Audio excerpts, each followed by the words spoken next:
Hello everyone and welcome back to Football Manager 2018 and the latest part of this experiment where we're taking a look at what would happen if the top 6 leagues in Europe were given a transfer embargo until the year 2050. Now at the moment we're up to the year 2029 and as you can see on the screen, Preston were the latest winners of the Premier League, beating Wolves to the top spot by 4 points and 24 points ahead of Manchester United, the last surviving member of the old guard really in the top 4 there. So we have seen a radical overhaul in the Premier League. Still some big names in there, but they are slipping down the table like Liverpool, Arsenal and Spurs. And today we're going to go forward to the year 2050. So we're going to go 21 years ahead up to the end of the embargo to see what the overall picture of the top 6 leagues has become.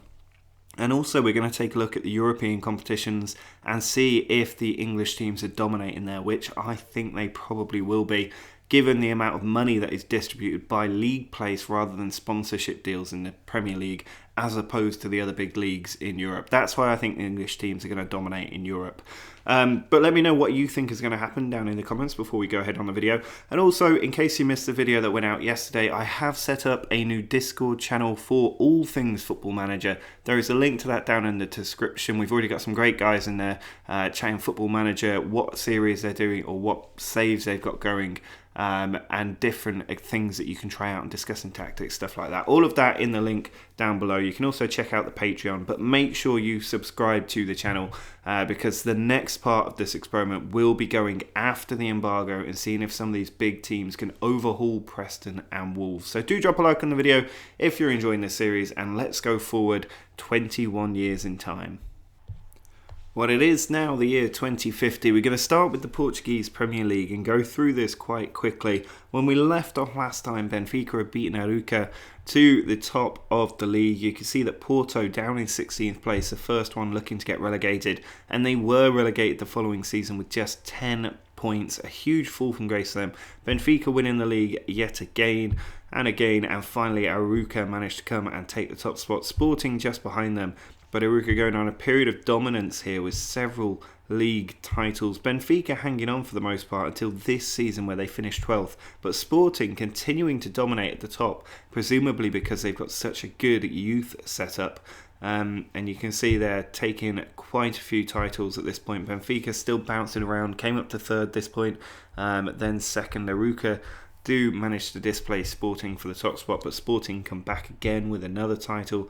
And then we have a new team, Cova de Piedade, have won the league by 15 points as well before Arouca come and take it back. Sporting dropping way down and Benfica getting relegated as well. Near the end of the embargo here. Cova winning again, Benfica still not in there. Then getting relegated in 12th place. Sporting down in 11th, really struggling at this point as Arouca win another one. And then Cova win yet again, but Benfica nowhere to be seen in the top flight along with Porto. They have been relegated, and they've actually been relegated again from the Portuguese Second League, which means that they have now dropped out of Portuguese League football. We've got the Portugal Championship actually, and you can see here Porto did win it way back then, but Porto and Benfica have now dropped out of the game. That's how bad it's been for them. You can see the past winners here, Arouca and Sporting getting the lion's share of the titles. And now it's sort of bouncing between Arouca and Cova de Piedade. So it has completely changed the dynamic of Portuguese football.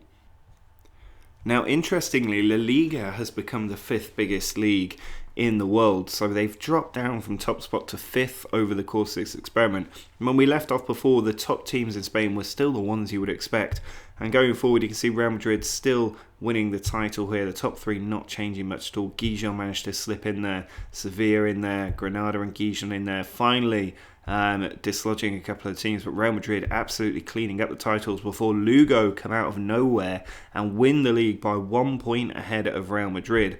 Gijon then win it the second season before Real Madrid come back again and again and again and again. And then Gijon managed to come and get another title. But Real Madrid absolutely persistent at the top of Spanish football. They keep fighting for it. It's been a few years now since they've managed to win it. Gijon dislodging them quite successfully. And you can see here in the final season of the embargo, Barcelona have just finally been relegated from La Liga. So Real Madrid have endured in quite fantastic fashion, managing to secure so many titles despite not being able to sign players.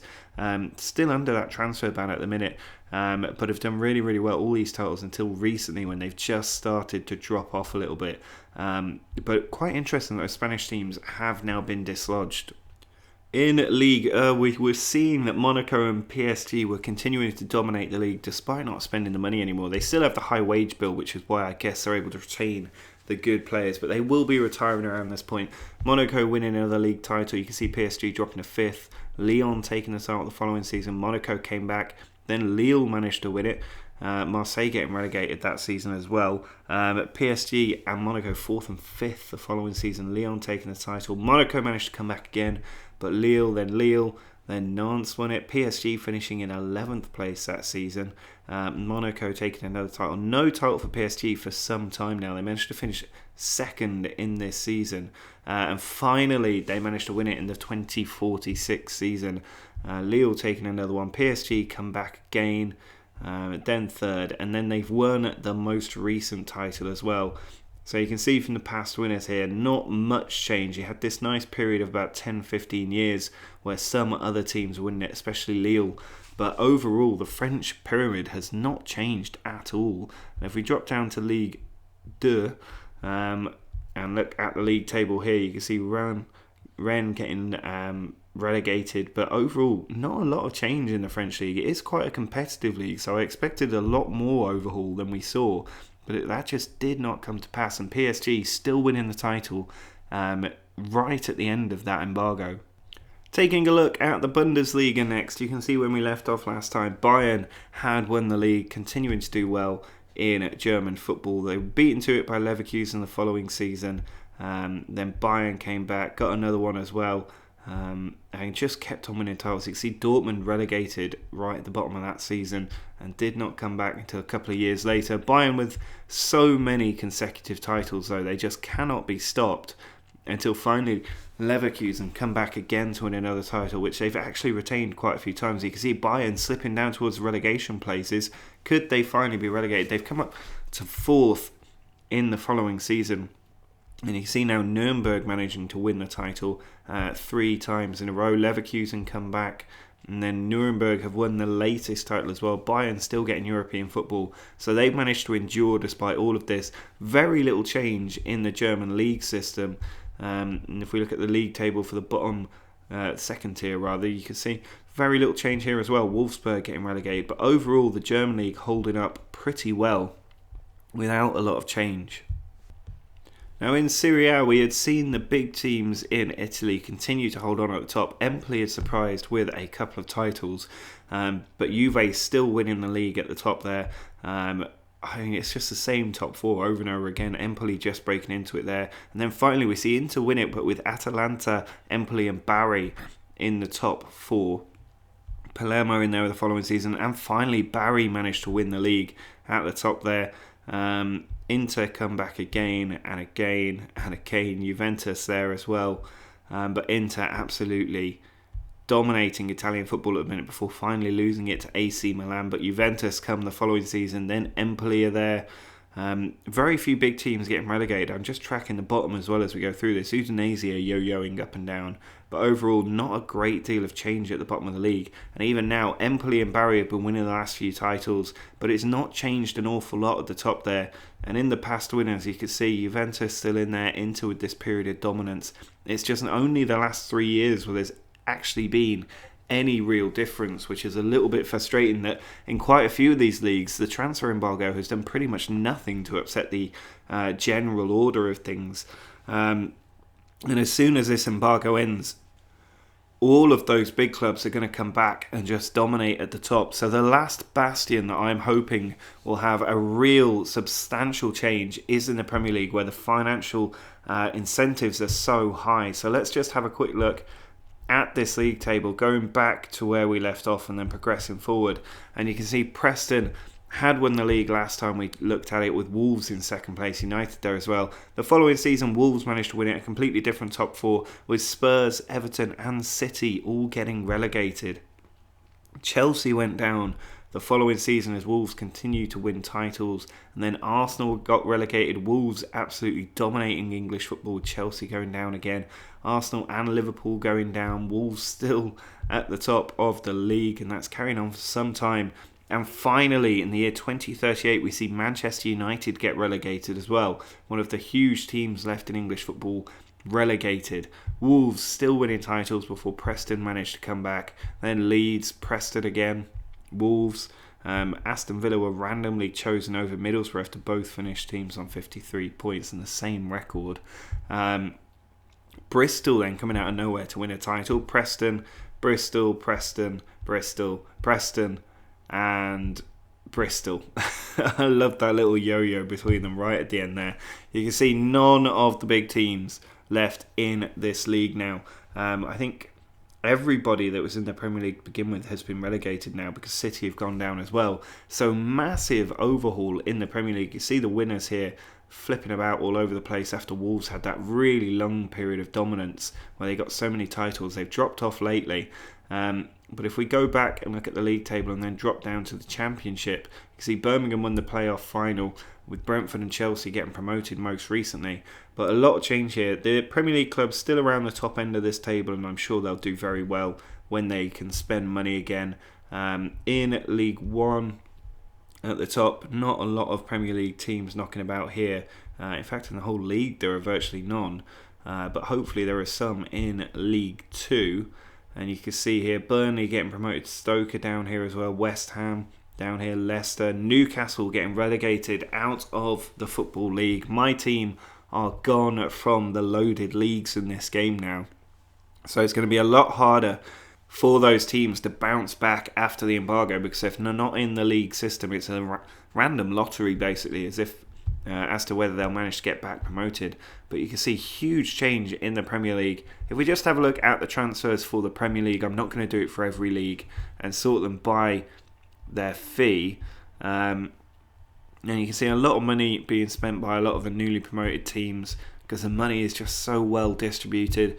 £98 million there by a player from Bristol City, or for Bristol City. So huge money being spent. The amount of money being spent in the Premier League just completely unchanged despite this experiment. You can see Celtic here spent £39.5 million on one player. And if we look at their competitions history just quickly, you can see the Champions Cup from 1967, but they've won every Premier League pretty much since this experiment started, dominating there with 80 titles now, but not really getting success in Europe. So let's have a look at the Europa League. For the Europa League, because it's so interchangeable, the teams there, I'm just going to start straight off with the winners of the competition. We left off here when Aston Villa had won the Europa League. Man United got it the following season, then Fulham, Inter, Middlesbrough, Palermo winning it, and then Villa, Middlesbrough, City, Cardiff and Fulham. A lot of different teams there from England winning this competition.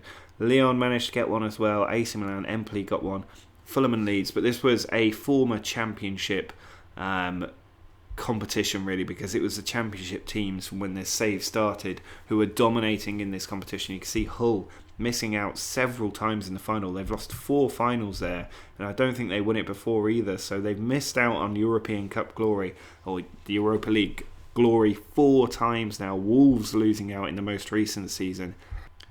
But when we look at the Champions League here, we're going to maybe not start with the quarterfinals, maybe start with the semis, because, or actually if we can get a tree system up, that might be a lot easier. But you can see here that when the year after we left off, Wolves did really well, managing to get past United, Bayern and Leeds in the final to win the Champions League. The following season, they beat Preston for a back-to-back Champions League title. They actually won it for a 3rd time as well, doing what Zidane has done by beating Aston Villa, but it's all English semi-final this time as well, an all-English semi-final. There are actually 5 English teams in the Champions League here, because you had Fulham getting knocked out in the quarters and then 4 English teams in the semis. Preston managed to stop Wolves' dominance before they came back the following season to beat Bayern Munich. Preston again winning it there. You can see teams like Nantes arriving here as well, but Wolves taking another couple of Champions League titles going on a huge run of titles here before Preston managed to stop them again. You can see Nuremberg in there as well. So there are some other European teams cropping into this, but nobody getting a sniff as Wolves and Preston share the European Cup. Leeds finally win it here, 2-1 over Wolves, with Lugo up there, Bochum in there, Vicenza in there. But most of these teams still from the big leagues. They're not coming from the outside ones. As Wolves take another title, Preston again. Shakhtar did at least make the quarterfinals this time. Darmstadt in there as well.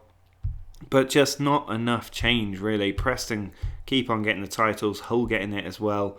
And when we look at the past winners, it's pretty much just Hull and Preston and Wolves who have won this title. Preston especially recently went on to win 4 European Cups in a row, and that's 6 in 8 years that they've managed to win.